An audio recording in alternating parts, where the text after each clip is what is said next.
We don't want video now. Oh, live, but yeah, oh my God, I didn't hit the little. Hey, chat room. We've been talking for about 20 minutes now. Yeah. So sorry about that, guys, in the chat room.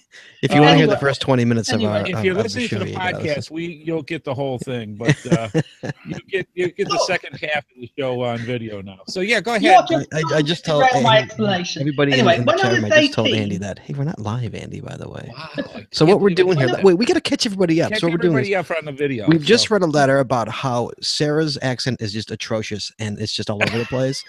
Right. The way she says "cash" and all that, and she's somehow attempting to explain to us why she has a butchered accent the way she does.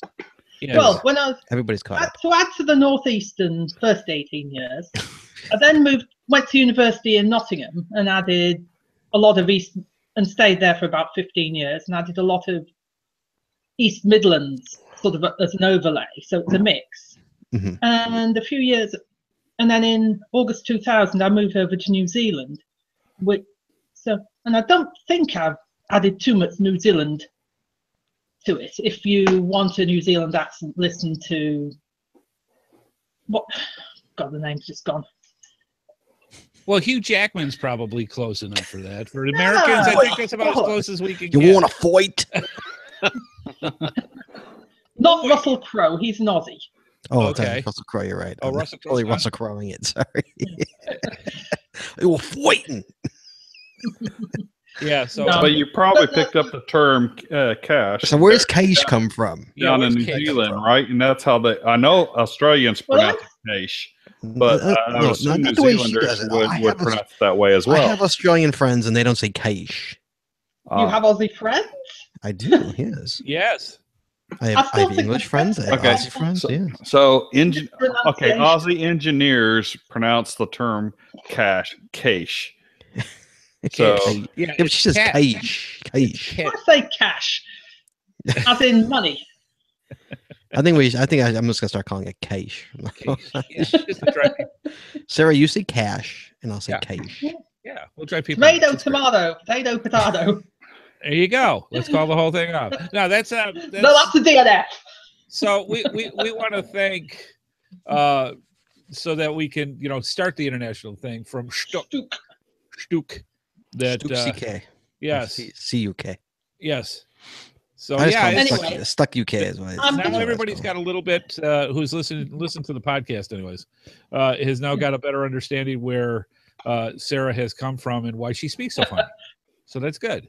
Just a cacophony of sounds coming out of and again, for all the people that are over in New Zealand and England, just send all hate mail to Headhardhat at Geocaching Podcast. It's fine. We love you guys, and you know it. So I'm over in the UK next month, and are you till about the middle of October? So if anybody wants to say hi, wow, where are you going? You going back to Dirkshire? I'm going. Yeah, well, I'm flying. It's not quite fixed. I'm trying to find out which elderly relatives are available when. So you can. Which ones are still alive, or which ones are? There's a few. But I'll be around Richmond, which is North Yorkshire, for a week or so. May head up to Scotland. That's not confirmed. If I do, that'll be Cooper, which is just north of Edinburgh and across a bit. And then back down to the East Midlands to see Paul's parents. And any caches around there, please come. I'm going to be going stir crazy for the week I'm there. So they don't listen to it. You better hurry before the EU takes away your passport. That's it. I'm traveling on a Kiwi one. I can't. Okay. There you go. Oh. Don't get me started on that one. So about the pudding. Pudding? You're talking about pudding? Pudding. Isn't that where that comes from? Pudding comes from Yorkshire? Yorkshire. Yeah, I've heard of Yorkshire. Oh, yeah, it's a Yorkshire pudding. My grandmother used to make brilliant ones. I can't. Did they invent pudding? A Yorkshire pudding is savoury. I thought that was a dirty word. Like America's Urban Dictionary. I gave her a Yorkshire pudding. We just know sweet and sour. That's all it is. No, that's Chinese. Palate. Oh, boy. Again, no. A proper Yorkshire pudding you have with roast beef or another sort of roast meat. Ah, yeah. All right, I'll give you that. They're good with gravy poured on them. That's how we like our what a Yorkshire pudding is, pouring gravy on it. Yeah, that's how we like it. And we're in the South here. I'm just saying everything's either deep fried or covered in gravy. So that's how it is. Or both. Or both. All right, so we'll move on, and folks, you'll just have to listen to more of our podcasts and find out more about the amazing life of Kiwis. See how we got here. Let's see how we got here. Some of us have been more disposed out of than others. I'm just saying. Disposed, displaced, whatever. It's all good. So, Taz, I'm going to hit this little button over here, and then I'll let you do your part. The news. In the news, the fourth message in a bottle was sent out on Monday, August 7th. Ahoy, mateys. Oh, it's time to really? down the hatches. That was worse than Sarah. Ooh. Oh, He's yeah. trying to work on his pirate. Anyways, I'm a bloody Yank with a awful Southern accent. So, did he say budding Yank? bloody Yank. Oh, bloody okay. Yank. Okay, either way, go for it. The final week is here. The lost treasures of Mary Hyde awaits. You must work alone this week, August 7th through the 13th, to collect 25 gold coins individually on the Friends League and earn the final map piece souvenir. Uh-oh. Earn extra gold coins for finding geocaches with high difficulty and terrain ratings. If you earn map pieces 1 through 4, the lost treasures will soon be yours. This week, only we're opening up all D and T ratings for traditionals, excluding premium only in the geocaching apps to all members. All right, so good stuff. Okay. We did get the third piece, yes, and I'm going to bring it up for you fine folks to get a gander. And let me see if I can bring it up here. Andy, time check. What time did you get your email in? Mine came at 2:16. Yeah, mine came at work, so it was. Yeah. It was during the day. Yeah, mine was 11:16. So yeah, 7 hours ago. That would do it. Okay, so here we go. Unfortunately, the photos that they have are very low resolution, so you really can't zoom these puppies in. So I don't think it's anything that's going to have interlacing or anything like that involved with this particular puzzle. But it looks like it's the lower right-hand corner, and you look. X marks the British Virgin Islands. Yeah, it's got a bunch of X's there. So I think by this time they hit about the 3/4 mark of the rum bottle and just started putting X's everywhere just for fun. So this should be interesting. And I don't think we're going to be able to get anything out of this because all they're giving is, N digit, W digit, and that's it for any kind of coordinates. So there isn't anything to add to it. Are we sure that this means anything? Well, I thought it's like, okay, what could it possibly be? Letters to numbers gave us G and V for the first one, E and L for the second one, H and P for the third one. So that's like not sounding right. No, I thought maybe the items around there had something to do with it, and I couldn't make any correlation with those. Yeah, adding them up doesn't make sense, at least at this point in time. And there's like 6 X's on this one this time, and there's only 3 sets of coordinates that they gave. So I have no idea how this is working. So, but that's what we've got. And this week, you fine folks don't have to worry about relying on the Friend League. You have to go out and get 25 gold coins. Which you can do in 1 cache. Can you really? Yes. Now one of the things if you do a 5-5, okay, you get the 5 points for the cache, right, and then 2 points for every difficulty and terrain points. So that would be a total of 10 difficulty terrain points. So that's 20 points plus the 5. I'm going to rock this weekend with Westbend. I'm going to get like 200 caches, 200 plus caches. Yeah. It depends on whether they've got favorite points as well. Didn't they get some? If a favorite point, if it's got 10 favorite points or more, you get 7 gold coins. So if you got a 5-5 with 10 favorite points, you get 27 points. Yeah. Yeah. So you really do. It's find it still 5. Here, it actually says it. Okay, so if you look at the Friend League and then click on the scoring, found it gives you 5. Difficulty gives you ×2 to the difficulty level. So whatever your difficulty is, ×2 will give you that.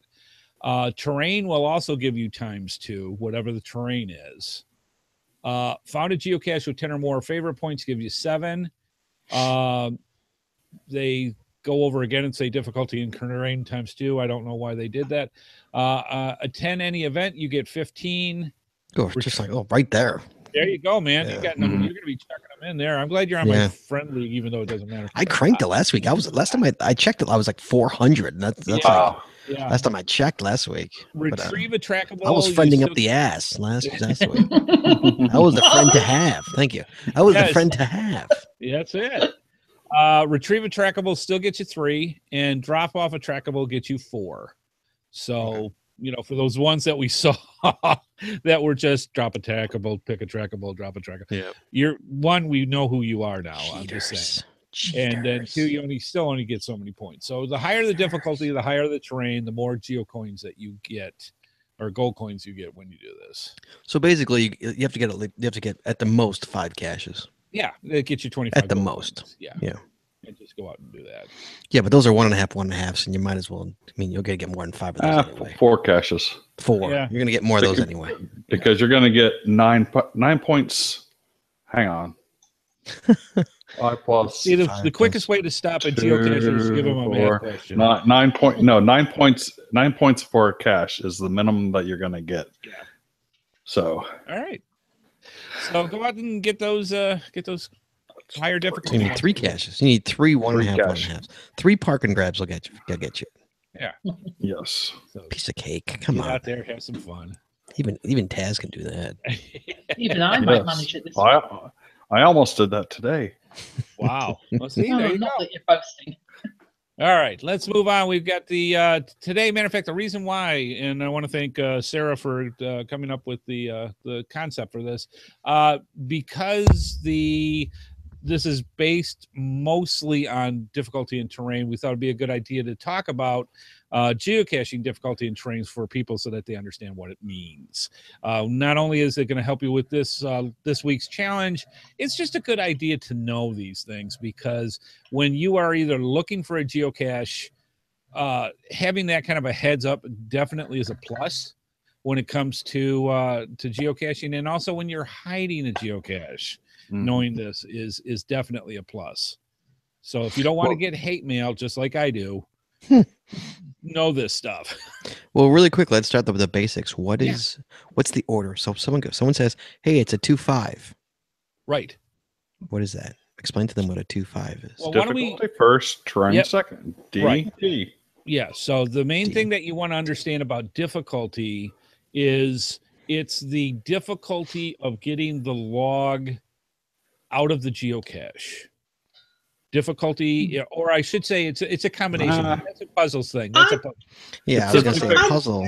Finding difficulty of finding the cache, not necessarily getting to the location, but finding the cache. Yeah, once you get to ground zero, how hard is it to actually locate the geocache? Right. Now if you have a puzzle, a hard puzzle, that is considered part of the finding of it, because solving that puzzle can be very difficult.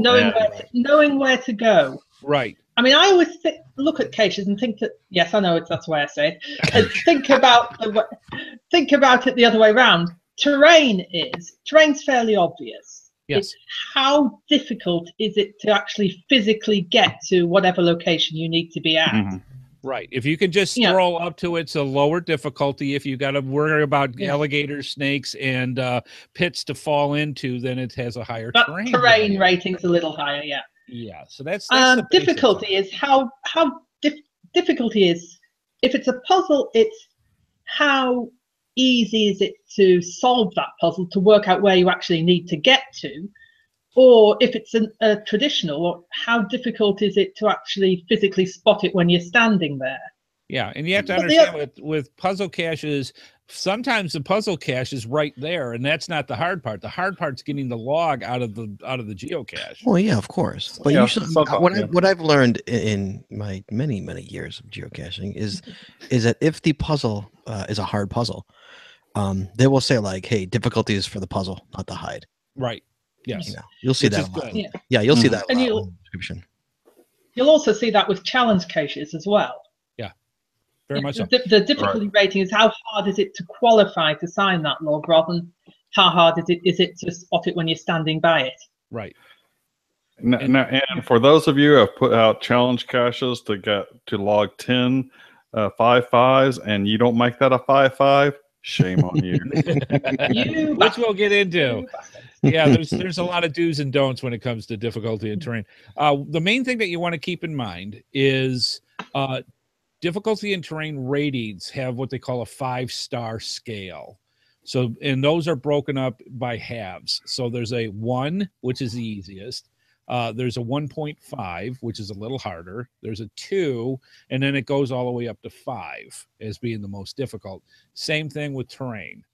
It's a 5-star rating, and you go up, 1 being the easiest, 5 being the hardest. That's the main thing to understand. So to answer Scott's question, when he said, what does a 2.5 mean? That's right in the middle of all of it. That's right in the middle of the difficulty rating and right in the middle of the terrain rating.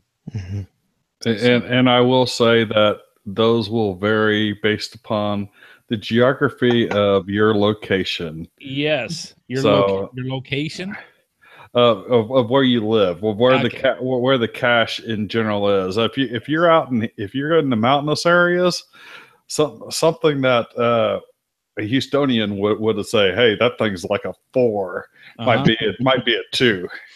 Oh yeah, definitely. Depending on where you are looking for the geocache, and again, that could be like Sarah said earlier with language. There could be a 20-mile spread, and they look at things slightly different. So just keep an idea. It's a guide for what you have, and don't take it too seriously until you start understanding the norm for that area. Yeah, I mean, what I would say, here some of the older a 5 terrain is like on is on an island. Yeah. But like in Colorado, a 5 terrain is like, trudging up a mountain, and rappelling. Yeah. There's a million 5s in our area around here because we have a lot of lakes and a lot of small islands. Yeah, me too. Yeah. And, one of the things about a 5 in terrain is you have to have some kind of special equipment to get to where the geocache is. A kayak could be special equipment. So that's very popular in this part of the state. Now let me ask you a question. Yeah. If you need, say, either a 24-foot ladder or an extension post that reaches 20 feet up in the air in order to get a cache out of a tree that you can't climb out to the limb, would you count that as a 5 terrain or not? I would, just for the fact that you need special equipment to do it. Yep, me too. Yeah. So that's how I would decide. If it's an unclimbable tree, yes.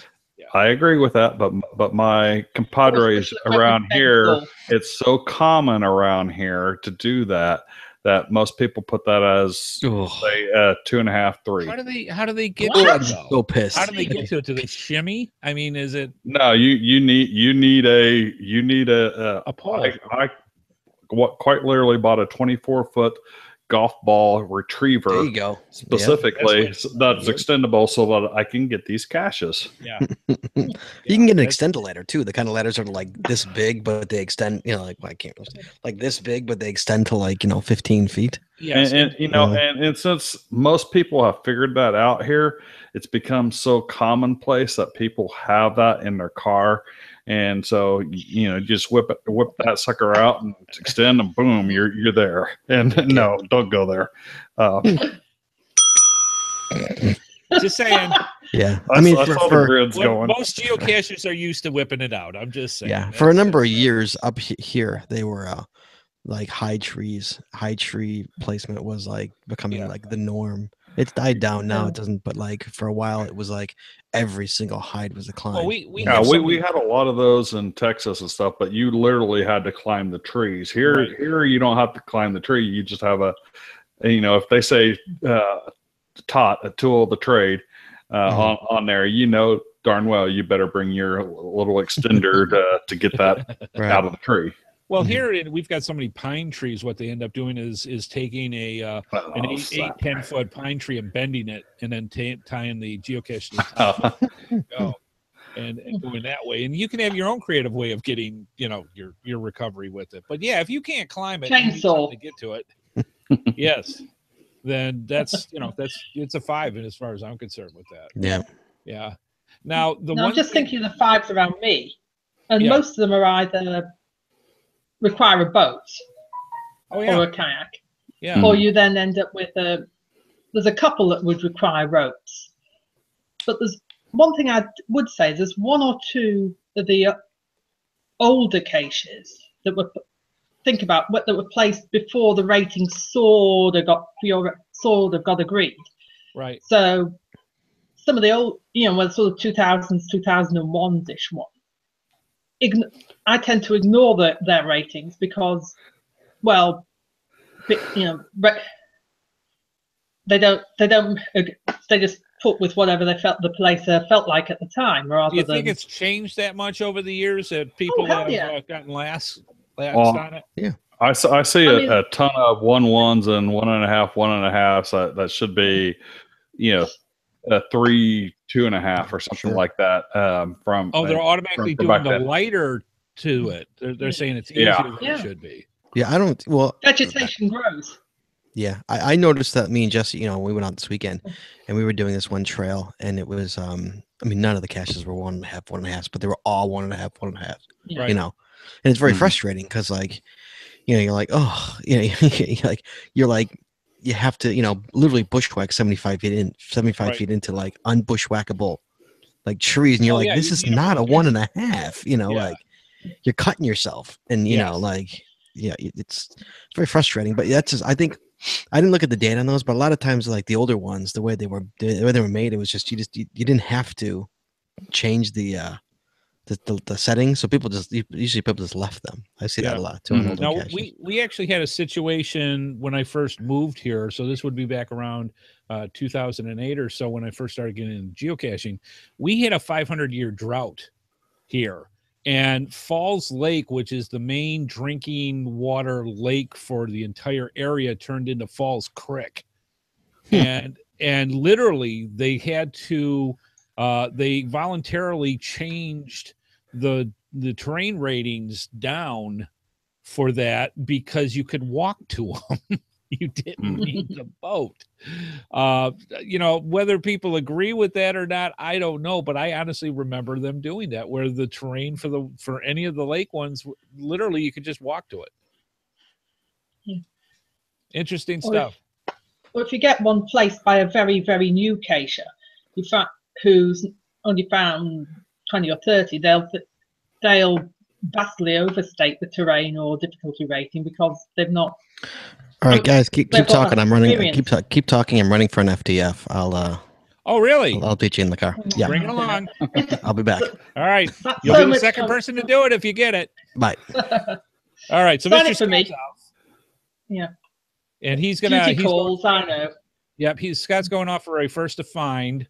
The only time this has happened, that happened once, the first time on the Geosnippets Reboot podcast, where wife Amy, right in the middle of the broadcast, went off for a first to find and got it. So she's the first person that I know of for a geocaching show that did a live thing. So we'll see if Scott can do a hangout with us and get. So, anyways, yeah, there's a lot of stuff with terrains on how that changes.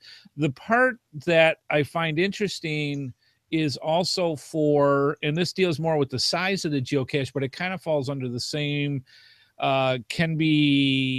give misconceptions about a geocache, is between a geocache size of other and unknown.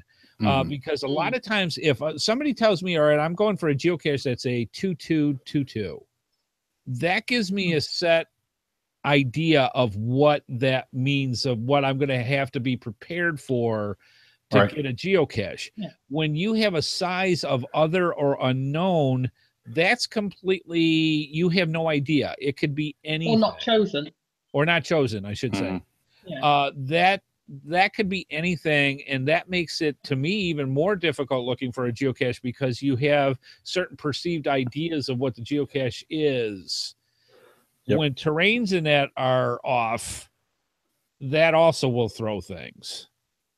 Where if somebody says, okay, I want to make my geocache more difficult, I'm going to give it this either very, very light or very, very difficult terrain and difficulty to throw people off. Don't do that. Yeah, don't do that. I mean, like I was going for one today, and I went down this walking path, and there's this fence by the walking path, and my, meter saying it's about 5 feet on the other side of the fence, and I'm looking down there, and it's like, oh, that's all overgrown stuff. Let me look at the DT on this thing, and of course the terrain was 3.5, and it's pretty hilly and all overgrown and stuff, and it's like I had to go around and down along the fence. Of course, I didn't find it, but that's another story. Yeah. But yeah, you get an idea of, in those situations of, okay, is this going to be able to be found right here on this little trail, or is it going to be down that valley? Yes, and that's going to definitely change the terrain rating on something like that. Don't think, well, I'm not going to give it an accurate terrain or difficulty. It's just like saying I purposely have the coordinates off 80 feet because I want to make it more difficult to find. Don't do that. Same thing with difficulty in terrain. I'm just going to give it an inaccurate thing to make it harder to find. That just aggravates geocachers. It's not fun. Where if it's actually, and it's worse for me personally, because if I'm going to be going down into a holler or a valley or into some area where my big old butt's got to get back up, because my perception is this is a 4, which means I'm going to be going down into this particular terrain, and you're not.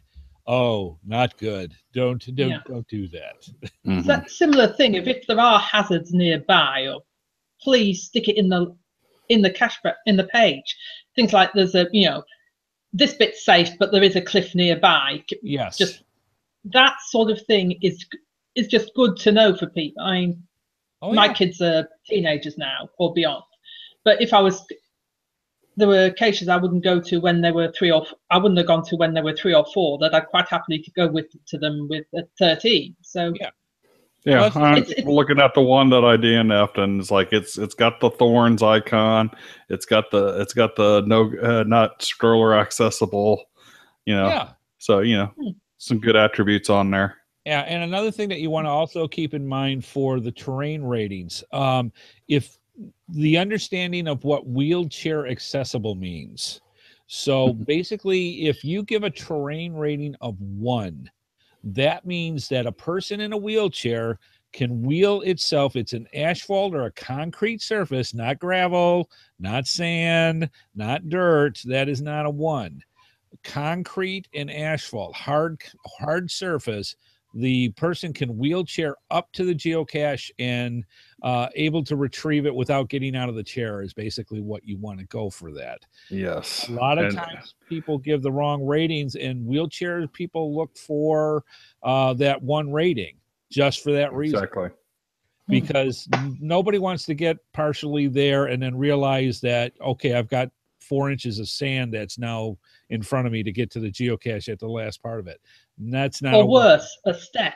Or a step or any of that stuff. Yeah, you got to be able to get the wheelchair there all the way up to the geocache. That's a 1. But make sure if you've got one of those that you label it a 1, because people with wheelchairs look for that. We've got so many people out there that, love to geocache and are wheelchair bound, and they need that. So make sure you mark that accordingly. Yeah, okay, so let's just kind of go over briefly some of the stuff, and we're going to have links in all the show notes to what the different ratings are, and you don't have to write all your notes down now. We'll have ways for you to get to this. But there's a thing right off of Groundspeak where they kind of go over, and we'll just kind of touch here what, matter of fact, I'm going to bring this up on my screen here and for people to see, and then you can kind of go along with us. But what a 1 is, and go from there. So let me bring this up. There we go. Okay, there we go. So some of the stuff that we've got for here is basically, it's just ratings for difficulty and terrain. They give a lot of cool tips. A lot of them we've already gone through. The main thing is, and again, they show what difficulty is: effort needed to solve and find the cache, and the logbook at ground zero. A 1, and we'll just kind of go through this. I'll take a couple, and we'll just kind of do round robin. A 1 on difficulty is easy to find or solve within a few minutes. Personally, for me, it basically just has a big glowing arrow that says, here's where the geocache is a one difficulty. One, terrain. The hike is less than half a mile or 0.8 kilometers, and wheelchair accessible. Attribute required. Most likely paved and flat. A rating of 1.5 is difficulty easy to find or solve within 10 to 15 minutes. And a terrain of 1.5 is the hike is less than a half mile, most likely flat, but may not be wheelchair accessible. So that's where you get into that gray area between a 1 and a 1.5. If you've got things where people are in a wheelchair are going to get stuck for any reason, make that a 1.5 instead of a 1. They may still go for it, but right, give them the right. Yeah, that's the sort of default, isn't it? 1.5. Absolutely. Chad, you want to get the next one for 2? Sure. So on 2 difficulty, relatively easy to find or to be solved within 30 minutes. On terrain, it's less than a 2-mile or 3-kilometer hike along a well-defined path with no significant elevation change or overgrowth. For 2.5 difficulty, it's a mild challenge, but relatively easy for an experienced geocacher. And for terrain, it's the terrain may have small elevation changes or moderate overgrowth. Notice they say small elevation changes. Depending on what goes on, that's one person. Let's put it this way. If you are Bible Man Rick, a small elevation change is like 1,000 feet at a 90-degree angle. If you're me, a small elevation change is 2 steps, and I'm just saying. So keep that in mind with that. Sarah, go ahead for number 3, if you would. Okay. 3 is a somewhat challenging puzzle or hiding spot. And bear in mind that challenging puzzles is objective. It may be a 1 to somebody who knows that thing, and it may be a 5 to somebody who has no idea. A lot of this is subjective. Very subjective. And terrain, it may require a 2+ mile or 3K hike or more on varied terrain and may have elevation changes or significant overgrowth. Okay, go ahead and do 3-5. What on earth do you mean by overgrowth? Is that sort of under trees? And it's significant overgrowth to me is where you've got a heavy ivy, heavy ferns, anything that's like knee high down. To me is heavy overgrowth in that particular case. Yeah, I wasn't sure whether they meant say something like under serious tree cover which can throw out your GPS quite a bit. No, I don't think they're talking about tree cover. You mean sort of ground cover and vegetation? Ground cover, vegetation, vines that are going to grab you, thorns. Brambles. Right. Absolutely. Yeah. 3.5 is a step up again. If you're doing these, they're not going to be strokes. They're quite either mentally or physically. 3.5 is quite difficult. Be prepared for a mental challenge. Or quite strenuous, defined as an extended hike on widely variable terrain. Yeah. And that can vary. You can have hiking where you're in a park. You can have wildly variable terrain on trails and still be difficult. It doesn't necessarily mean just bushwhacking and stuff like that. You can have all sorts of vines and elevations and holes and dips and steps and all sorts of stuff. Keep in mind of the type of person that you would have for a general geocacher and what they would consider quite strenuous or not, and just kind of use that as a general guide for that. For number 4, very difficult, and for difficulty, very difficult, and may take special knowledge, advanced preparation, or multiple trips, which is most of the geocaches I go for. Very, again, this is very subjective when you talk about for very difficult. Special knowledge is you may have to Google something to get information like that. Advanced preparation. Well, it's not just Googling something, but applying applying that research itself. Yes. Yeah. So like solving some funky coordinate system. Or you may have to have an interesting specialty in mineralogy, or whatever. You might have to have those kind of things to run into that. Death metal. Yeah, or like death metal. 4, terrain, very strenuous movement that may include significant distance, overgrowth, swimming, or elevation changes. So just remember those GPS units. If it says you're standing on ground zero and you're next to a hill or a cliff, it could be 100 feet up. It could be in that holler 100 feet down. Just saying. So keep that in mind when it comes to that. 4.5s, extremely difficult for a difficulty. Most likely requires special knowledge or skills. For terrain, extremely demanding movement over potentially hazardous terrain. So if you're starting to get into that, holy cow, I need a harness kind of situation, or whatever, life jacket, or whatever. Multi-day hikes. Yeah, have a thing about heights. That's definitely a 4.5. You're getting to the point where you're almost going to have some kind of specialty equipment. And that's what that is. And preferably another geocacher there with you. At least one. Or at least another person. Yeah, yes. The one at the top of Mount Narahoe, Impending Doom, is only a 4.5. Yes. And that is the most knackering cache I have ever been up to. Is that good? Not good. Okay, just checking. It's steep, and it took me, it's steep, it's scorier, so it's sort of scree slopes, and I damn nearly didn't get up there. I wouldn't have done it, except, and again, when you're getting into higher terrain, think about what the weather's going to do.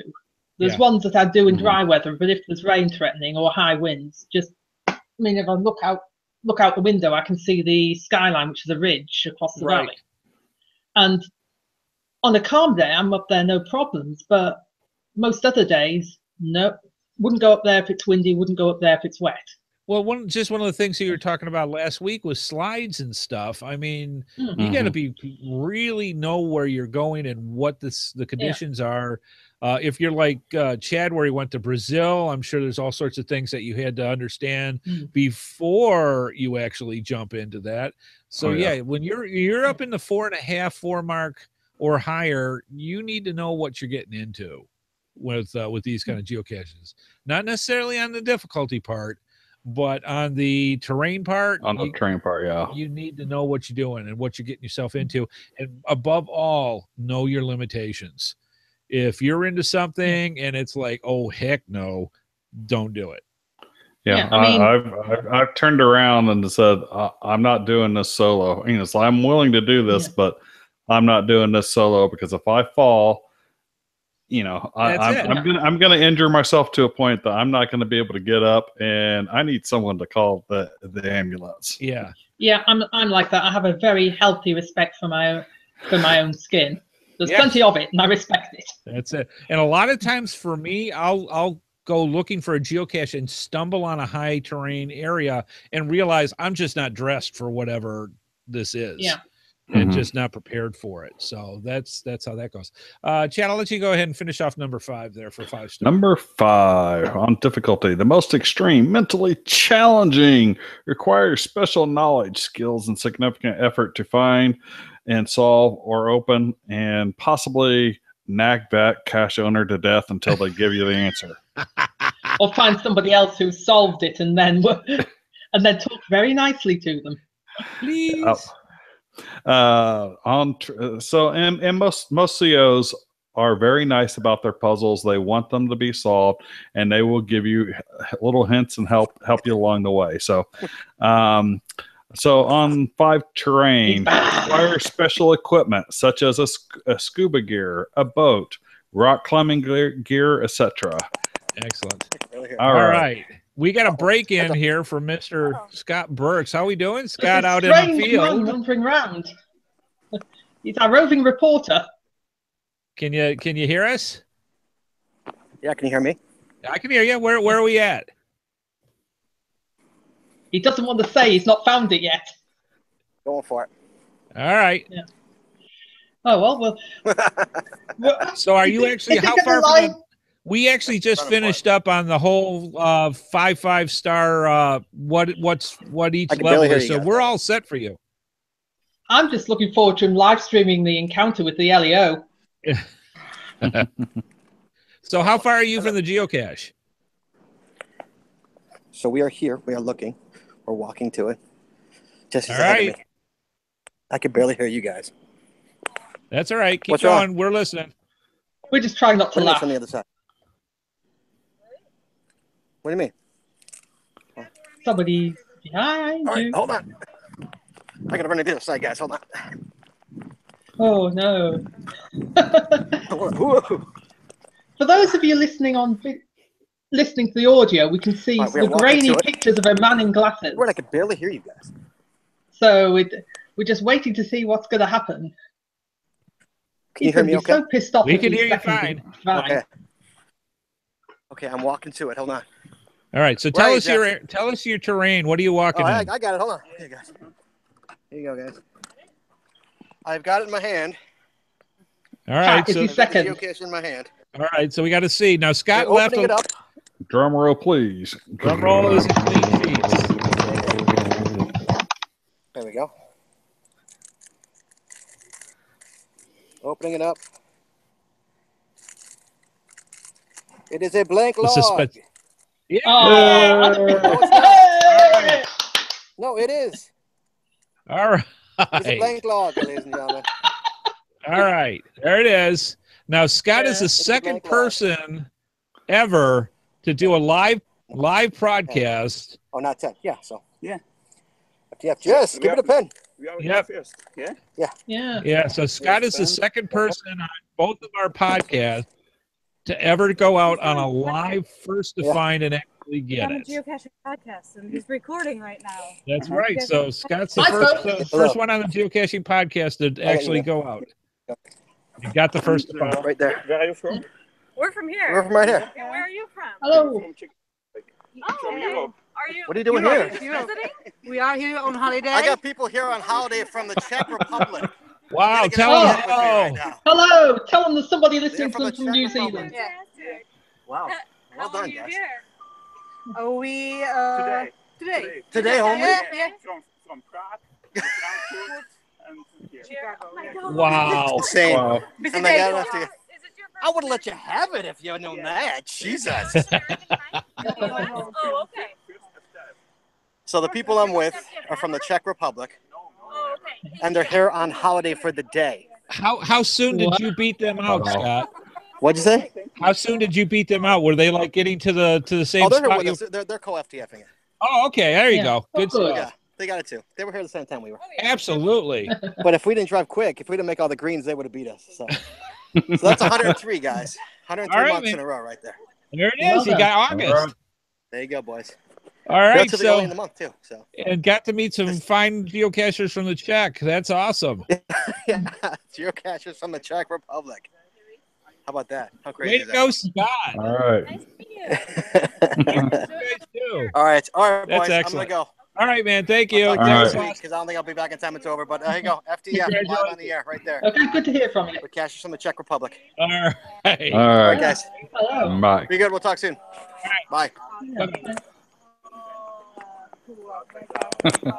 There you go. So that's what happens when you do live broadcasts. You have special guest appearances from special guest appearances and surprises, and you know what? That's all the part of the fun of geocaching. That is so cool. Yeah. So there you go, live from the Geocaching Podcast, a FTF. Yeah. Way to go, Scott Berks. I was almost disappointed there wasn't an LEO interaction with it. Yeah, well, you know, we'll save that for next week. And I want to also give a special note that Shorty Nets went with him on that. So excellent stuff to have that live on the show. So there you go, folks. That's what you have. We talked about difficulty in terrain and got the special surprise of having Mr. Berks go out and get an FTF. And yeah, he's still keeping that streak going. Oh yeah. I would say that I noticed when I was looking at that, it just happened to be dark with you guys. Yes. With him when he's out and about. If you're night caching, knock your difficulty and terrain ratings mentally up by at least a notch. Oh, absolutely. Mhm. Yeah, when you think of it, yes. Think of whatever you're going at as an increase, because that's definitely So Unless, she's totally unless used it's a to night caching. cache. Unless it's a night cache, and then knock it down if you're in the daylight. Yeah. I have Yeah. found You a need a good night tool. cache. I have found a night cache in the daylight. Wow, that's awesome. So I got those star tacks. They can still, you got a bright enough flashlight. Those star tacks can still work. Still light up. Wow. Yeah. So there you go. That's excellent. And so you got a nice bit of information about geocaching difficulties and terrains.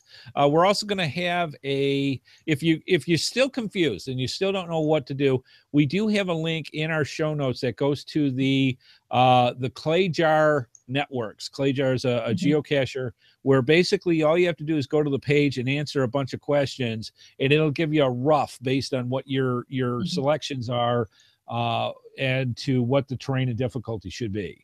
So that just makes it a little easier if you're still not quite sure, especially if you're a newer geocacher, is to do that.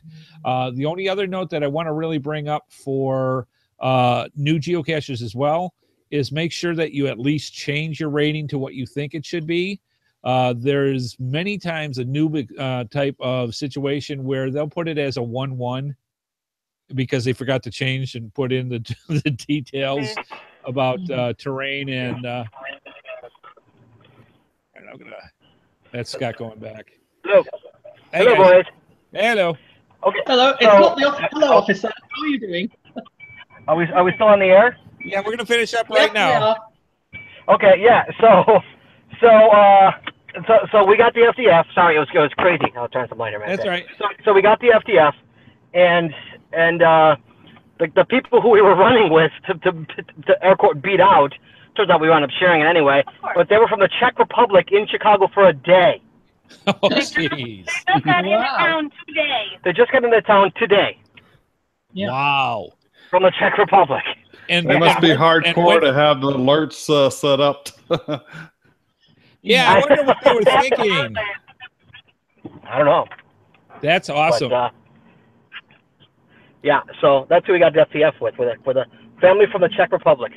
That's awesome. That's cool. You just never know when you go They have no idea. geocaching. They had no idea that they were on a podcast. So, what are we? The second podcast ever got an FTF live on air? Yes, sir. The first one was Wife Amy on GeoSnippets Reboot, and then you are the second. You are the second There you go. and the first one on FTF. Geocaching Podcast. I'm just wondering how many of his mates he'll get teed up to have caches scheduled to go live mid-broadcast. There you go. Well, we've had close ones before where Scott's like, oh, it's just out of range. It was like 4 miles. I was like, I got to run for 4 miles. Yeah. Well, All think right. this way: they could put one outside my door, and I'd still miss on the first to find with the professional chasers that are around me. Good stuff. Well, congratulations to Scott. We're going to wrap this puppy up and then go from there. But there you go, folks. And Mr. Scott Berks out there live, keeping his streak alive. I'm going to sit there and go, okay, how long is this going to go? So we'll see. Keep the suspense, I don't mean Scott. to. You said you put it in a 4 mile boom to go for it. I mean, come on. That's right. All right, good stuff. All right, so let me wrap this up, and we will go from there. All right, excellent. You just never know. You just never know. All right, let's do this. Thank you for subscribing to the Geocaching Podcast. Please be sure to join us each and every Wednesday at 9:30 p.m. Eastern Time for another episode of the Geocaching Podcast, right here on the Geocaching Podcast website at www.geocachingpodcast.com/live. The video version of our show is available on YouTube, and the audio version is available on our home website, iTunes, Stitcher, Google Play, and many of your favorite podcatchers. We love hearing from our viewers and listeners, so please visit us through our social media sites or contact us via our voicemail line at 630-31-VOICE. The Geocaching Podcast is a Headhardhat production. It is produced by Andy Smith, Scott Berks, Chad Courtney, and Sarah T.S. This show is copyright 2017 by Andrew Smith. All rights reserved. So I'm waiting for the LEO. We're just. Yeah. All right, folks. Have a good one. Have a safe one. I was waiting for the blue and red lights behind. I was going to keep the show going, but we'll let Scott off on this one, and we'll catch him next time. It looks like I pulled over. I'm on my way home. So. All right. Have a good one, folks. Have a safe one, and we will see you fine folks next week on the Geocaching Podcast. Bye-bye.